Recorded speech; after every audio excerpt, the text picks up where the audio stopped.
మా పిల్లలు అస్సలు ఫుడ్ తినడం లేదు మేడం గారు. ఏదైనా మెడిసిన్ రాయండి, ఏదైనా సిరప్ రాయండి అని చాలామంది ప్రతి ఒక్క పేరెంట్ క్వెషన్ చేసేదే ఇది.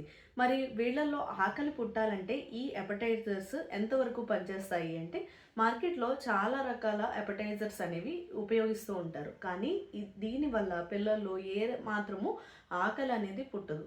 మరి ఏం చేయాలి? ఈ అపెటైజర్స్ వాడకుండా వాళ్ళలో ఆకలి అనేది ఎలా పెంచాలి అంటే, నేను చెప్పబోయే ఈ 5 ఇంపార్టెంట్ టిప్స్‌ని ఖచ్చితంగా ఫాలో అవ్వండి. అందులో నంబర్ 1, వాళ్ళకి కనుక ఆకలి లేనట్లయితే మీరు ఫోర్స్‌ఫుల్ ఈటింగ్ అనేది అస్సలు చేయకూడదు. వాళ్ళకి ఇష్టపూర్వకంగానే వాళ్ళు తినడం వల్ల మరింత తినడానికి వాళ్ళు ఇష్టపడుతూ ఉంటారు.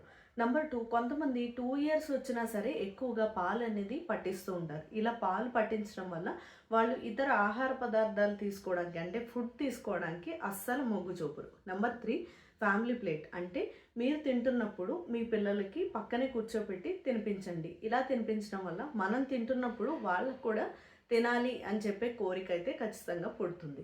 నంబర్ 4, క్రియేటివ్‌గా ప్లేట్‌ని అనేది డెకరేట్ చేయాలి. ఫర్ ఎగ్జాంపుల్ మీరు కనుక ఫ్రూట్స్ ఇవ్వాలనుకున్నారు, లేదంటే సంథింగ్ హెల్తీ మీరు ఏదైనా ట్రై చేయాలనుకున్నారు అంటే వాళ్ళకి ఇష్టమైన షేప్స్‌లో గానీ మనం డెకరేట్ చేసి ఇవ్వడం వల్ల ఖచ్చితంగా వాళ్ళకి ఆకలి అనేది పుడుతుంది. Number 5, not least the most important thing ఏంటంటే కూల్ డ్రింక్స్ కానీ లేదంటే చిప్స్ కానీ వాళ్ళు ఒక్క ప్యాకెటే చిప్స్ తిన్నారండి అంటే వాళ్ళకి ఆ ఒక్క ప్యాకెటే టమ్మీ ఫుల్ అయ్యేలాగా చేస్తుంది.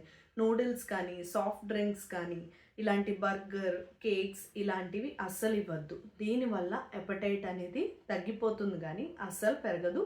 వాళ్ళు హెల్తీ ఫుడ్ తీసుకోవడానికి అస్సలు మొగ్గు చూపరు.